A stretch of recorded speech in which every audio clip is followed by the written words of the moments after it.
সকলোৱেই জানো ভোকাটোৰ হাছেন আৰু হুছেনে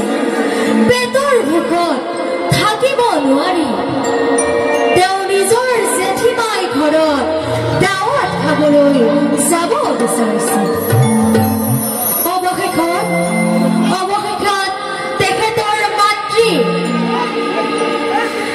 মাতৃয়ে তেখেতৰ মাতৃয়ে হাছেন আৰু হুছেনক ক'লে বোপাই আমাৰ চেনেহৰ জেঠীমায়ে আমাক দাৱাত দিয়া নাই আমি কেনেকৈ যাম বাৰু গতিকে সেই আহাৰ আমি গ্ৰহণ নকৰি আমাৰ যি আহাৰ আমি ৰান্ধি আছো বনাই আছো সেই আহাৰ আমি গ্ৰহণ কৰিম পাছত তোমালোকে অলপ ধৈৰ্য ধৰা তেতিয়া ভোকাটোৰ হাছেন আৰু হুছেনে পেটৰ জ্বালাত থাকিব নোৱাৰি চেনেহৰ আম্মীজানক ইনাই বিনাই কান্দি কান্দি ক'বলৈ ধৰিলে আহকচোন শুনো জিকিৰৰ সুৰেৰে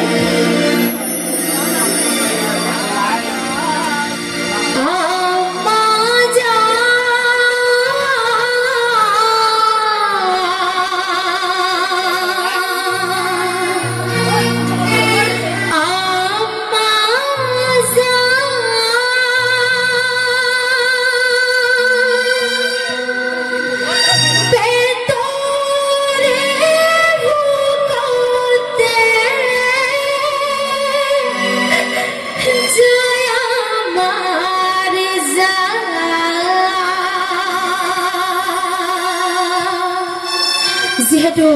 তেওঁলোকৰ ঘৰত ভাল এযোৰ পোছাক নাছিলে কেনেকৈ যাব আৰু যি পোছাক পৰিধান কৰি আছিলে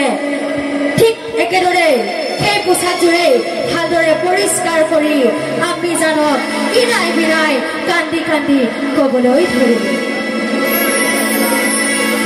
পিন্ধাই দে উৰাই দে দুয়োকে বাজাই দে জেঠীমাই ঘৰলৈ যা আল্লাই যদি মিলাই জেঠীমাই ঘৰত হেৰাই দুমুঠি খা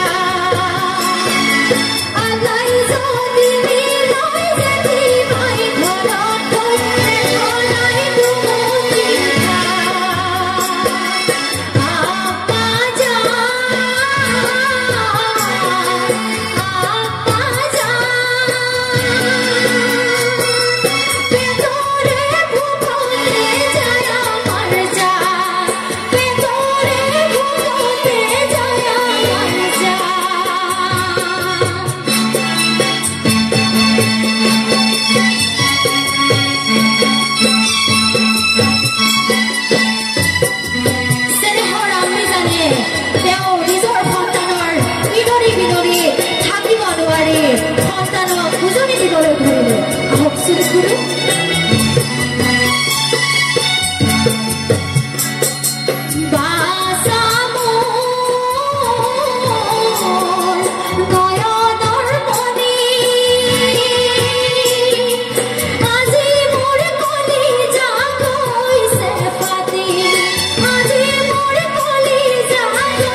উজনি